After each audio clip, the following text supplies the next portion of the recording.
Welcome back to our channel. Let's start with the news today. Ukraine suggests imposing Iranian model of sanctions on Russian gas. Ukraine suggests that its international partners should impose the Iranian model of sanctions on Gazprom, under which Russian gas is supplied to the EU but the funds for it are transferred to special deposit accounts, not to Russia. As for Russia's natural gas supplied via pipelines, it is now the most difficult to replace. It accounts for 40% of total EU imports. We suggest imposing an Iranian model of sanctions. Natural gas is supplied from Gazprom to Europe, but all funds are kept on special deposit accounts in European banks until Russia fulfills certain conditions, Deputy Minister of Energy of Ukraine Yaroslav Demchenkov told Ukrinform on the sidelines of the Conference on Security and Stability of the Ukrainian Energy Sector organized by the energy community in Vienna on Monday.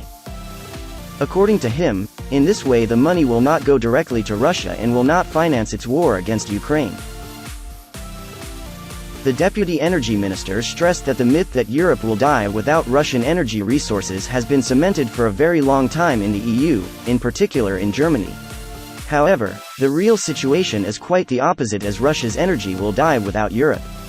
The EU remains the only major market for Russian gas. Without a European market, the Russians will have to shut down their gas fields, preserve them, and then lose 70% of their gas fields when they rebuild them.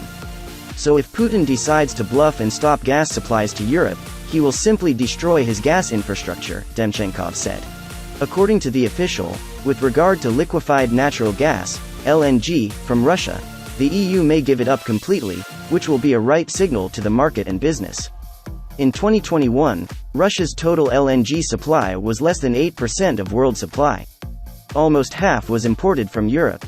A complete EU embargo on Russian LNG imports will carry little risk, as these volumes could easily be offset by increased supplies in 2022 from other suppliers, he noted. The Deputy Energy Minister also pointed out that the European Union was able to completely stop using Russian oil products. Europe imports about 15% of its total diesel fuel from Russia. This can be replaced by increased domestic production and additional imports from North America and Asia. As for crude oil, according to Demchenkov, there is a need to give more signals to producers. If the market sees that Europe is serious about the embargo on Russian crude oil, there will be strong competition to replace the quota of Russian oil and ensure long-term relations, he said. The imposition of such an embargo should be carried out gradually, with the immediate cessation of maritime imports of Russian raw materials and the subsequent gradual cessation of oil imports through a pipeline over the next 9 months. We draw the European colleagues' attention to the need for an immediate embargo on Russian LNG and oil supplies and prove that gas and diesel can also be replaced.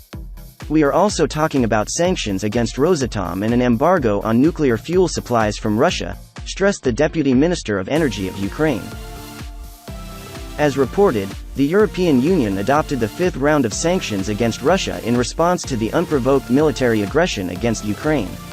Among other things, the sanctions provide for a ban on buying, importing or transferring coal and other solid fossil fuels to the EU if they originate in Russia or have been exported from Russia since the 22nd of August 2022. Coal imports to the European Union currently total €8 billion a year. This is the end of our news today. Thanks for watching and see you next time.